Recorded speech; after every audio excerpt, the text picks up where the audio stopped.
आणि रत्नागिरीमधल्या भोसते घाटातील धोकादायक वळणाला अखेर पर्याय उपलब्ध झालाय। वळणाची तीव्रता कमी करण्यासाठी 500 मीटर वाढीव रस्त्याचं काम, 10 मीटर उंच संरक्षक भिंत आणि भरावाचं काम युद्धपातळीवर सुरू आहे। याचा आढावा घेतला योगेश बांडागळे यांनी।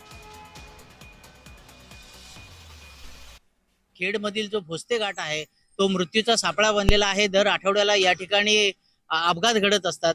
त्याचं कारणही तसंच आहे, कारण भोसते घाटात गोव्याकडून मुंबईला जाताना तीव्र उतार आहे आणि यू आकाराचं या ठिकाणी वळण आहे। त्यामुळे आता महामार्ग विभागाने येथील अपघात कमी व्हावेत यासाठी उपाययोजना सुरू केलेल्या आहेत। आपण माझ्या पाठीमागे बघू शकता की या ठिकाणी महामार्ग विभागाने भोसते घाटातलं जे वळण आहे ते थोडं त्याची रस्त्याची रुंदी वाढवण्याचं काम हाती घेतलेलं आहे। खरं तर जो मुख्य रस्ता आहे, जी मुंबईकडे जाणारी लेन आहे, त्या लेन पासून 10 मीटर इतकी बाहेर तो रस्ता वाढवला जात आहे।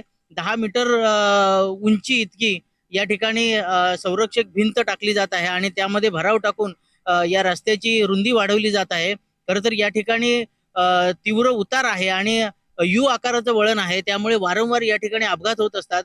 भोसते घाटातील अपघात आहेत त्याची जी तीव्रता आहे किंवा अपघातांची संख्या आहे ते कमी करण्याचा प्रयत्न या ठिकाणी महामार्ग विभागाकडून केला जात आहे।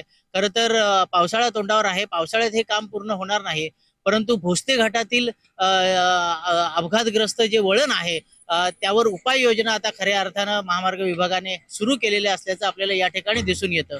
योगेश बांडागळे, जय महाराष्ट्र, रत्नागिरी।